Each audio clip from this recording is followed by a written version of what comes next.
신약 성경 311면입니다.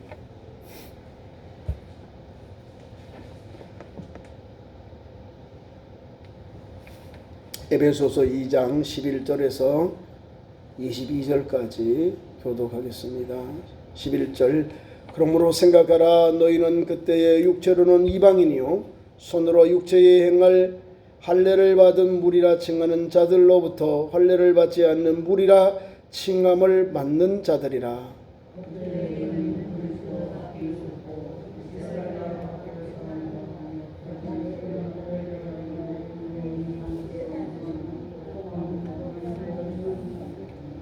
이제는 전에 멀리 있던 너희가 그리스도 예수 안에서 그리스도의 피로 가까워졌느니라.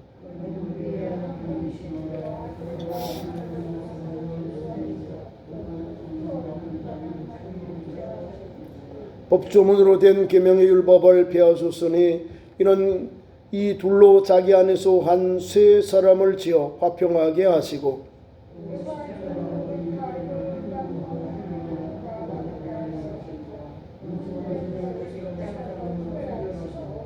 또 저서 먼 데 있는 너희에게 평안을 전하시고 가까운 데 있는 자들에게 평안을 전하셨으니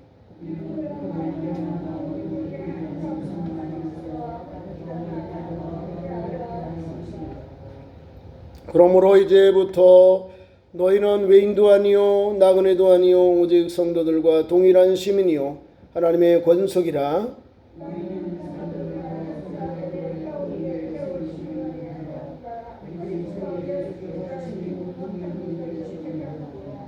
그의 안에서 건물마다 서로 연결하여 주 안에서 성전이 되어가고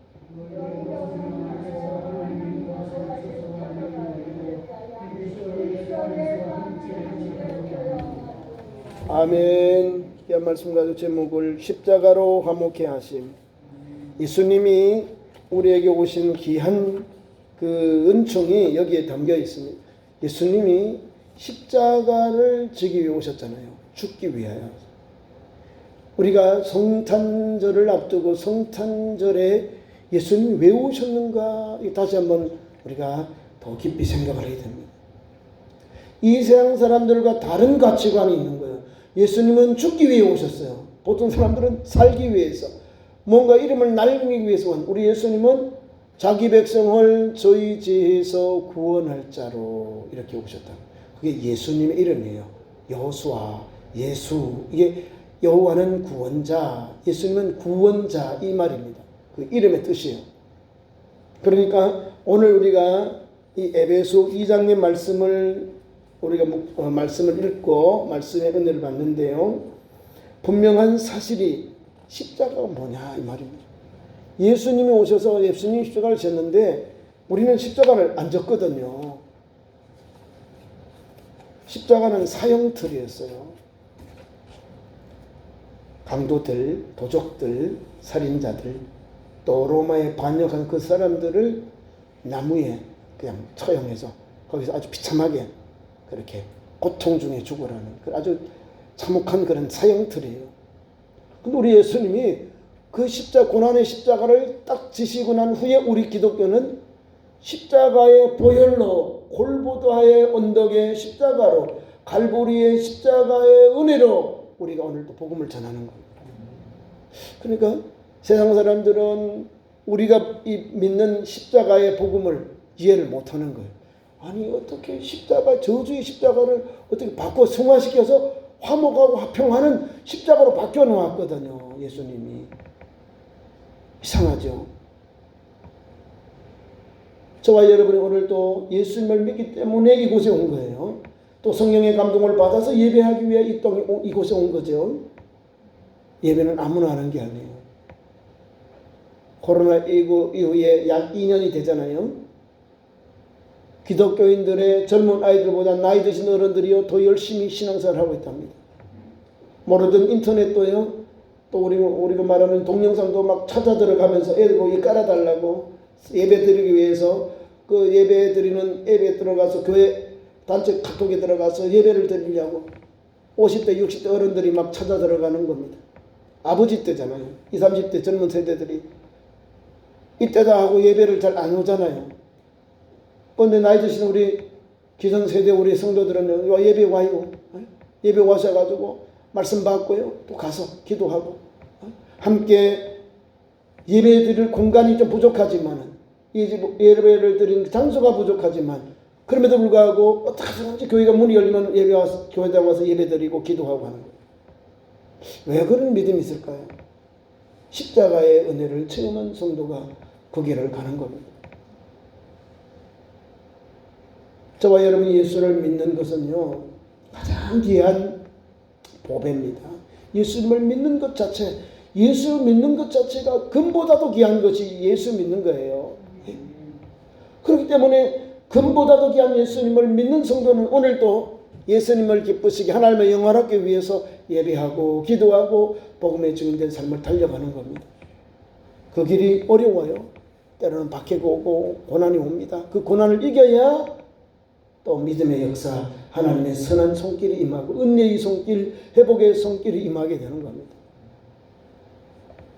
오늘도 귀한 말씀 속에 보면은 우리에게 다른 게 아니에요. 예수님이 왜 오셨는가? 십자가에 대해서 우리에게 잘 말씀해 주고 있습니다. 예수님의 죽음, 그건 십자가잖아요. 예수님 십자가를 졌는데 그 죽음은 모든 장벽을 헐었습니다. 모든 그런 장애물을 다 헐었는데 주님이 오셔서 둘로 다 하나 되게 했다는 거예요. 막힌 담을 하시고 또 음란에 속한 율법을 다 폐하셨어요. 온전하게 하고 완성하셨다 그 말씀이에요. 그래서 오늘 저와 여러분은 귀한 말씀 속에 11절 보세요. 잘 말씀이 우리에게 말씀합니다.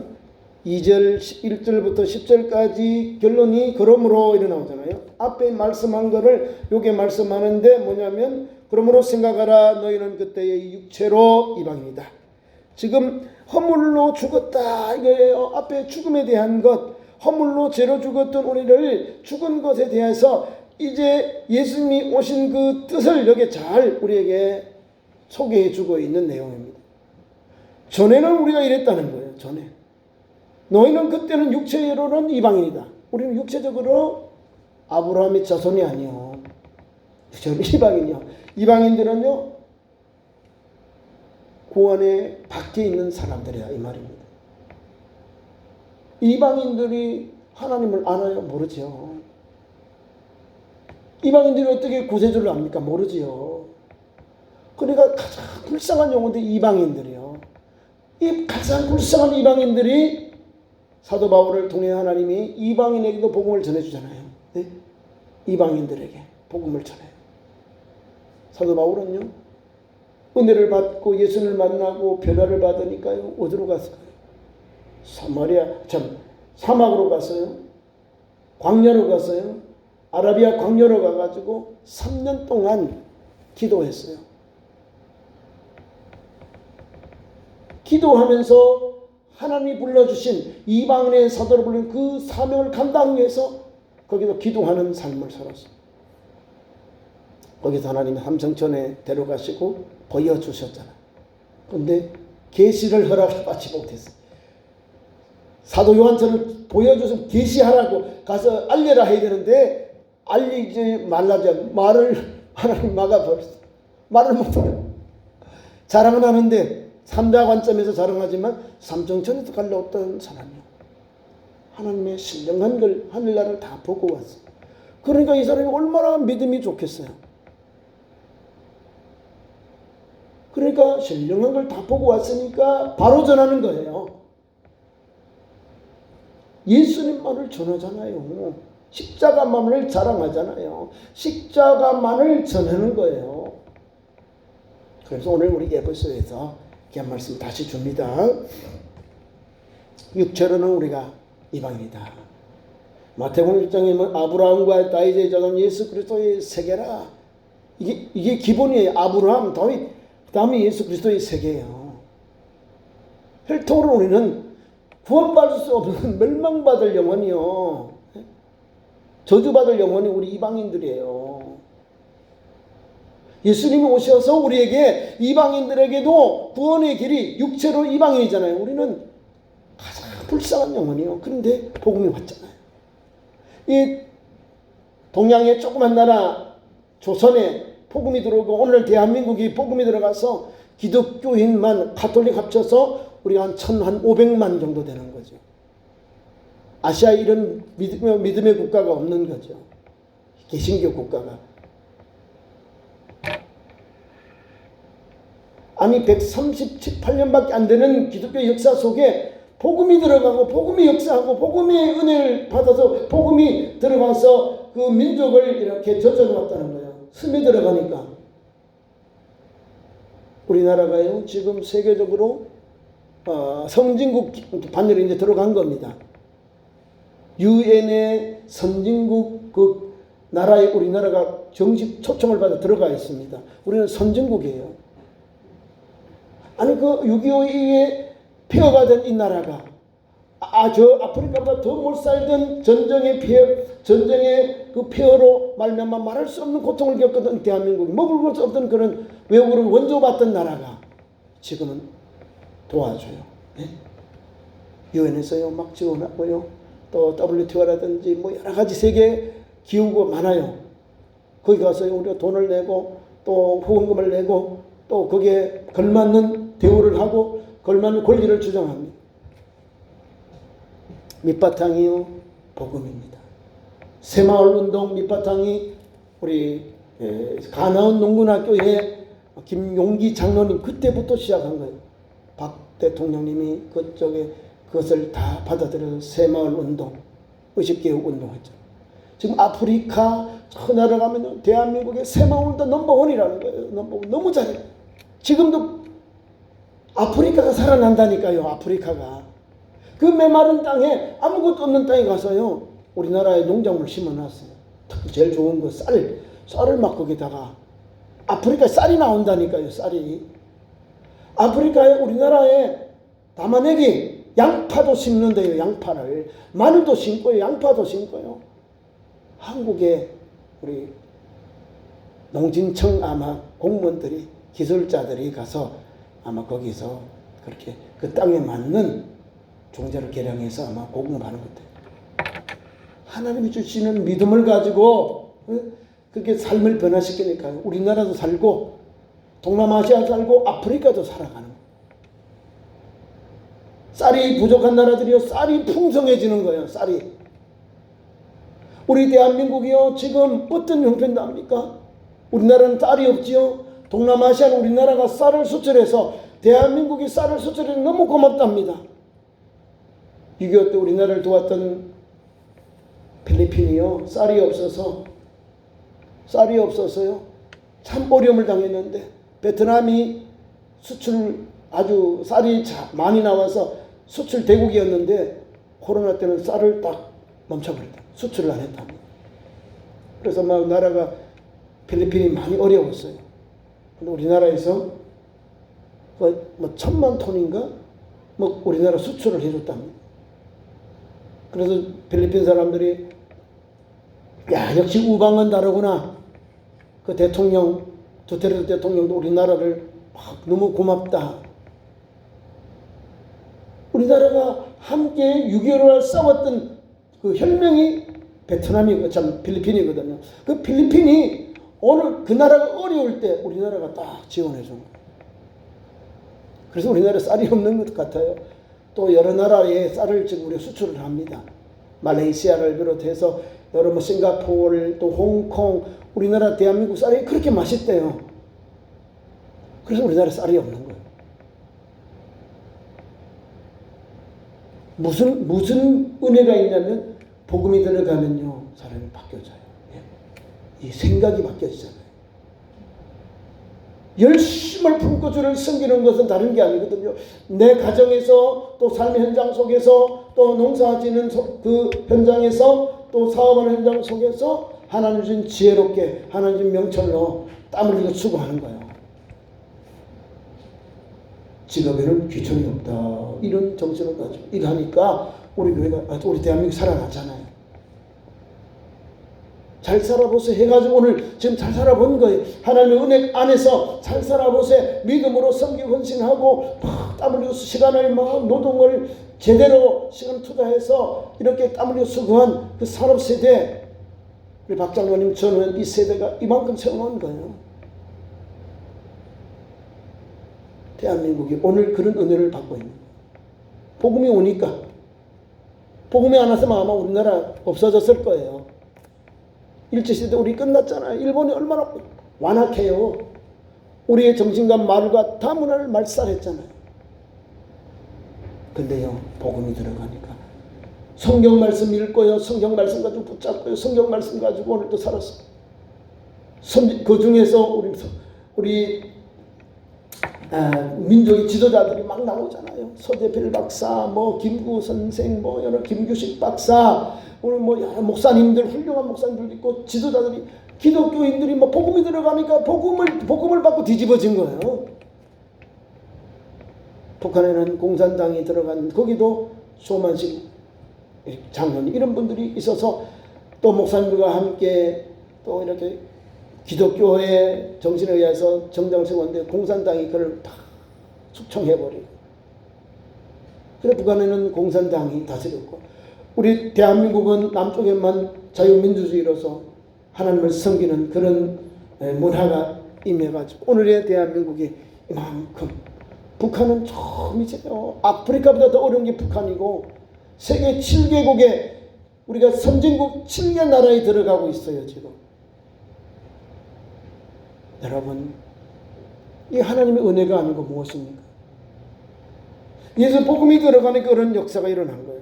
여기도 보면 그거래요. 전에는 우리가 나쁜 것밖에 없어요. 보세요. 제가 말씀을 읽을 때 여러분이 한번 말씀을 한번 묵상해 보시라는 거죠. 전에는 이방인이다. 육체로 행할 때는 무혈당이다. 할례도 없는 우리들. 그리고 소망도 없고 아무것도 없는 거예요. 이방인, 그냥 이방인. 손으로 육체에 행한 그 할례당으로부터도 무할례당. 이거는 말할 수 없는 아브라함의 자손으로 받을 놀라운 축복을 우리는 육체로부터 또 할례도 참여할 수 없는 그런 무할례당이 되어버린 거예요. 하나님이 우리에게 구원의 길을 주는데 할례를 주었어요. 아브라함의 자손은 다 할례를 받는 거예요. 지금도 유대인들은 할례를 받습니다. 하나님의 언약의 표가 이제 아브라함의 자손들에게는 그런 언약의 표로 할례를 주었어요. 우리는 그걸 안 하잖아요. 우리는 외민이고 이방인이고 또 하나 올려서 무헬라당이고, 이거는 육체적으로 다 그들이 받아야 할 신령한 복을, 하나님 주신 복을 우리는 아무 자격이 없는 거예요. 그런데요 과거는 그랬습니다. 12절까지 마찬가지고 너희는 그래서 밖에 있었다는 거예요. 메시아를 하나님께서 이스라엘 백성이 주시기로 하셨는데 그 그리스도, 그 메시아에 대한 것도 우리가 밖에 있었다는 거예요. 메시아를 사모하여 메시아가 오시면 구원을 주시는데, 우리를 구원해 주시는데 그 은혜마저도 우리는 바깥에 있었다는 거예요. 받을 수 없는 존재였다는 겁니다. 이스라엘 나라 밖의 사람이었다. 이방 나라 사람이었다는 거죠. 영혼이 없는 사람들이었고요. 짐승같이 생각하고 그렇게 차별했죠. 예수님도 그 수로보니게 여인이 와서 자기 흉악한 딸의 귀신을 고쳐달라 할 때 주님이 아주 뭐 그렇잖아요. 주인의 상에서 뭐 개들을 뭐 던져주는 거, 아니 그렇지 않다. 주인의 상에서 떨어지는 부스러기를 사모하는 이방인 여인의 믿음을 보잖아요. 딸을 병 고치기 위해서. 아니 별거 그 음식 가지고 개같이 취급해버리잖아요. 우리 예수님이요. 아니 인격 모독이죠. 완전 인종차별하는 거잖아요. 주인의 성에 취하는 것을 개들에게 던짐이 마땅치 아니하다 했다는 거예요. 자기들이 먹어야 할 음식을 개들에게 던짐이 그거는 부당하다 이 말입니다. 예수님이. 그럼에도 불구하고 여인은 주님의 그 말씀에 은혜를 받아서 뭐라고 하냐면, 주님 옳습니다. 개들도 주인의 성에서 떨어지는 부스러기를 먹나이다. 부스러기 남은 것 주세요. 남은 이삭 주세요 이 말입니다. 농사 짓는 법을 이삭 주세요. 예수님 옳습니다. 그러나 주님 나는 그 찌끄러기라도 주세요 이 말입니다. 이게 믿음이거든요. 그래서 약속의 언약에 대해서는 외인이다. 자격이 없는 거예요. 약속 앞에 그 할례라든지 이런 건 언약의 표지입니다. 약속의 표범. 계속해서 그리스도 밖에 있었고 이스라엘 밖에 있었고 약속의 언약에 대해서 외인이고 다 바깥에 있는 게 외인이잖아요. 바깥에 있고 세상에도 소망이 없고 세상에서 소망이 없고 하나님도 없는 자였다는 거예요. 우리 과거에 그랬어요. 예수님 오시기 전, 예수님을 영접하기 전에 우리의 삶이 이런 삶을 살아요. 저주받을 영혼의 길을 가고 하나님을 떠난 영혼들의 전형적인 삶을 이렇게 표현해 놓은 거예요. 그런데 예수께서 오셨습니다. 자, 이제 13절부터 쭉 말씀은 현재 우리의 삶에 주의 복음이 어떻게 우리에 적용되는지 말씀을 주고 있습니다. 이제는 전에 멀리 있던 우리가, 외인이었던 우리가, 바깥에 있던 우리가, 소망이 없던 우리가, 하나님도 없던 우리가 이제는 지금은 이 말입니다. 그리스도 안에서 그리스도의 피로 가까워졌느니라. 아멘입니다. 그리스도의 그리스도 안에서 그리스도의 피로 우리를 가깝게 하셨다.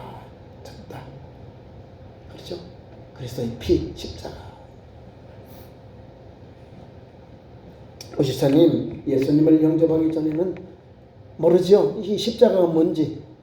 교회가 왜 자꾸 회개하고 죄인이라고 왜 예수 십자가만 자꾸 자랑하지? 십자가 뭐야? 십자가 그 사형틀인데 이렇게 생각하고 예수님을 영접하고 나서는 달라져지요. 십자가 뭔지. 십자가는 예수님을 믿는 성도가 가야 할 길이에요. 이 십자가. 그 길 가야 주님 만나주잖아요. 우리 주님이 사랑하는 제자들에게 얘들아 자기를 부인하고 자기 십자가를 지고 나를 따라야 참 제자다. 이랬어요. 주인인 걸 회개하고 내 목에 주신 십자가를 지고 주님을 따라가야 돼. 그게 참 제자예요. 십자가 없는 사람은 제자가 아니에요. 주님 못 따라가는 거죠. 억지로라도 십자가 지고 가야 되는 거예요. 남들을 지는 게 큰 게 아니에요. 더 무거운 거예요. 내 목에 십자가를 잘 지고 감당해야 주님 오실 때 천국 가는 거예요. 자, 보세요. 자, 십자가의 피로 가까워졌다. 어떻게 가까워졌을까요? 14절에 화평하게 하셨다는 겁니다. 유대인과 화평하게 하셨고 그리스도인으로서 그리스도인 밖에 우리 그리스도인과 하나 되는 거예요. 메시아의 은총을 입는 사람으로 이렇게 우리를 화평하게 하나님이 역사해 주셨다는 겁니다. 이스라엘 백성들 아니었던 우리가 예수를 믿음으로 하나님의 택한 백성이 되고 거룩한 백성이 되고 선민이 되었다 그 말입니다. 화평하게 하셨다. 화평은 뭐예요? 둘로 하나 되게 하신 거잖아요. 우리 같이 손잡고 이게 화목이 화평이에요. 남북한이 70년 이상 동안 우리가 서로 원수 맺었죠. 이것은 예수 복음을 통해서 화평할 수밖에 없는 거예요. 전쟁으로요? 전쟁으로는 죽음밖에 없어요. 더 원수지합니다. 화평하신 것 우리의 화평이시라 하잖아요. 둘로 하나 되게 하고 막힌 다음에 오시는 분 그분이 예수님이에요. 우리의 화평이신지라 둘로 하나를 만드시고 원수된 것을 곧 중간에 막힌 담을 자기 육체로 허시고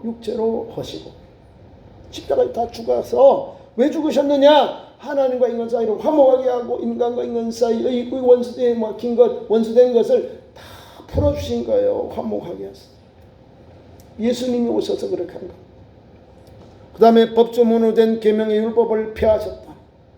율법을 온전케 하셨다. 완성케 하셨다는 거예요. 율법은 자꾸 죄를 지적하잖아요. 우리가 구약의 율법을 읽으면 어먹해주고 어먹해주고 귀가 자꾸 죽어요. 왜? 우리가 죄의 결과는 멸망이고 사망이거든요. 하나님의 진노인데 어떻게 그걸 빗나갈 그걸 피할 방법이 없는 거예요. 근데 예수님이 오셔서 예수님을 믿기만 하면 예수님의 보혈의 공로로 우리가 제사함을 받게 되는 거예요. 신구의 은혜를 받게 되는 거예요. 하나님의 의, 예수 그리스도를 믿음으로 주신 놀라운 하나님의 은총을 우리가 받게 되거든요. 그러니까 이제는 하나님 앞에 나가는 길이 열리는 거예요. 그래서 16절에 이렇게 아름답게 우리에게 말씀을 주고 있습니다. 이 십자가로 이 둘을 한 몸으로 하나님과 화목하게 하려고 하심이라 완수된 것을 십자가로 소멸하셨다는 거예요. 십자가. 우리 예수님 오셔서 그 십자가는 둘로 하나 되게 하신 화목의 그 상징이 십자가예요. 십자가.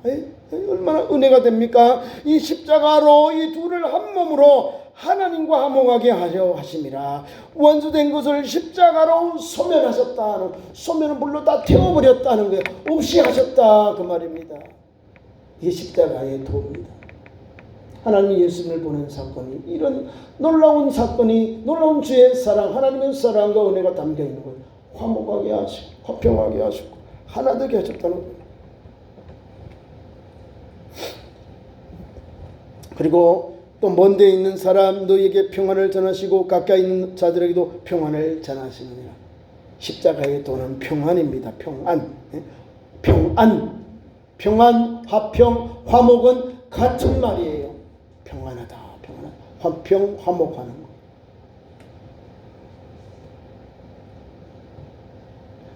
어떻게 해서 십자가의 말, 십자가의 피, 십자가의 도, 예수님의 피가 우리를 이렇게 화평하게 하고 화목하게 하고 또 뭐요? 십자가로 우리를 완수된 것을 십자가로 소멸하지요. 그것은 다른 게 아니에요. 여기 잘 말씀되어 있는데 바로 예수 그리스도의 복음 18절 보니까 우리 둘이 한 성령 안에서 아버지께 나아감을 얻게 하려고 하십니다. 예수님의 복음이 둘이 하나 되어서 우리 둘이 한 성령 안에서 하나님께 나아감을 얻게 하려 합니다. 하나 되어서 하나님께 나아가는 길이 열려지게 된 거예요. 성령의 역사입니다. 이 둘이 한 성령 안에서, 한 성령이라는 거예요. 성령 둘이 아니라 하나예요. 하나님도 한 분, 성자도 한 분, 성령님도 한 분이고 믿음의 주님도 한 분이에요. 믿음도 하나예요. 그러니까 오늘도 열심을 품고 우리가 이 길을 가는 거예요. 십자가로 화목케 하신 예수 복음을 붙잡고 십자가의 도를 따라 달려가는 겁니다. 그래서 이제 결론이에요. 그럼 우리의 믿음의 현장은 언젠가, 믿음의 현장, 우리의 장면은 어떨까? 19절에 다시 또 그러므로 나옵니다. 이것이 우리가 가야 할 믿음의 미래입니다. 이제부터는 너희는 외인도 아니다. 외인도 아니다. 이제는 이방인이 외인이잖아요. 이방인이 아니다. 그러면 외인도 아니고 나그네도 아니다. 오직 성도들과 동일한 시민이요 하나님의 권속이라. 너희는 사도들과 선지자를 위해 터 위에 세움을 입은 자라. 그래도 예수께서 친히 모퉁이 돌이 되셨느니라. 자, 그럼 우리는 어떻게 해요? 우리는 하나님의 거룩한 백성으로서 여기 우리를 이렇게 말하고 있습니다. 이제는 너희는 외인도 아니다. 나그네도 아니다. 오직 성도들과 동일한 시민이다.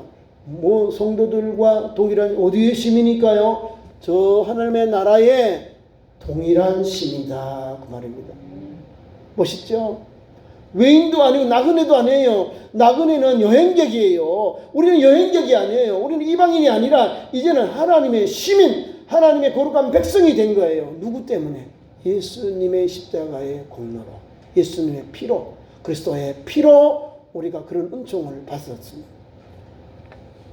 그래서 오늘 우리는 하나님의 나라에 들어가는데 어떤 믿음의 길이 열릴까요? 여기 나와 있습니다. 잘 보십시오. 너희는 사도들과 선지자들의 터 위에 세움을 입었다. 보세요. 사도들과 선지자들의 터는 뭐요? 이것이에요. 이거. 39권 27 성경책이요. 구약은 선지자, 신약은 선지자, 사도들이 있었잖아요. 하나님의 말씀을. 신구약 성경의 터 위에, 그 다음에 교회의 모퉁이 돌, 성전의 모퉁이 돌이 누구요? 예수 그리스도 말입니다. 예수님을 아는 거예요. 선지자들과 사도들 다 성경 말씀 터 위에, 그리고 모퉁이 돌, 성전의 모퉁이 돌은 누구요? 예수 그리스도. 그리고 성경을 기준해서 예수 그리스도를 터 삼고, 그 다음에 그리스도께서 예수님이 친히 모퉁이 돌이 되셨다. 그 터 위에 교회가 세워지고 그 터 위에서 우리가 믿음의 길을 달려가는 거예요. 그러니까 성경은 분명하게 십자가로 화목케 하는 길을 열어놓았습니다. 그 길을 우리가 달려가는 거예요. 우리 예수님이 성탄절에 오시죠. 어떤 사람들은 막 이것을 뭐 예수님 오신 게 정확한 건 잘 모르잖아요. 성경에 있는 대로 우리가 성탄절을 12월 25일 날 로마 우리 서로마 지금으로 말하면 로마 교회가 세워놓은 교회력으로 하고 있는 거예요. 신구가 다 똑같이 12월 25일 하고요. 그다음 동방정교회 러시아를 비롯해서 그리스 정교회는 1월 6일 날을 성탄절 우리보다 달라요. 그러니까 부활절은 같은데 부활절은 같아요. 거의 같이 하는데 성탄절도 같이 해야 돼요. 성탄절도 우리는 25일 날 하고요. 또 동방정교회가 있어요. 러시아 정교회. 그거는 또 1월 달 6일 날 해요. 한 25일이 한 10일 정도 차이 나지 않아요. 그죠? 그거는 이제 교회력 때문에 그래요. 정확하게 예수님 어디에 놨냐 이거를 우리가 교회력은 조금 차이가 납니다. 그러나 예수님 탄생한 걸 봤으니까 우리 예수님 탄생하신 성탄절을 세계적으로 동방정교회보다는 이제 로마 가톨릭 교회와 신교가 같이 이렇게 예배를 우리가 드리고 있는 거예요. 말씀을 맺겠습니다. 자, 예수 그리스도의 십자가는 화목케 하기 위한 그 복음이다. 화목의 도구가 되었다. 예수님 오셔서. 그러니까 오늘 우리도 어떻게 해요? 하나하나 지어져 가는 교회예요. 너희도 성령 안에서 하나님이 거하실 처소가 되기 위해서 그래서 예수 안에서 함께 지어져 가느니라. 그래서 주님의 몸된 교회 성전에 한 지체가 되고 있는 거죠. 교회를 말할 때 우리가 그죠? 우리 교회 지체잖아요. 전체 다가. 마찬가지로 예수 믿는 성도가 그렇게 이렇게 그의 안에서 그 몸에서 연결해서 주 안에 성전이 되어 가고 우리가 달려가야 할 길이 어디냐? 우리가 가장 사모해야 될 곳이 어디냐? 천국이잖아요. 그 천국을 이렇게 성전을 거룩한 하나님의 집을 이렇게 표현해 놓았어요. 세워져 가느니라. 함께 지어져 가느니라. 지금도 지어가고 있다 이 말입니다. 십자가의 돌을 붙잡고 화목해 하시는 주의 말씀을 힘입어서 오늘도 이 믿음의 길을 달려가는 우리 참 좋은 교회 믿음의 성도의 삶 되기를 축원합니다. 기도하겠습니다. 하나님 아버지, 오늘도 강림절 세 번째 주간 주셔서 예배하게 하시니 감사합니다.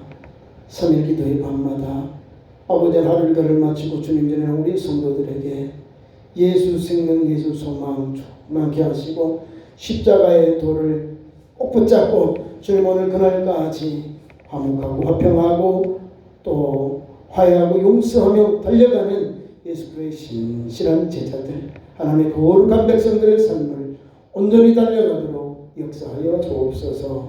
예수님의 이름으로 기도하옵나이다. 아멘.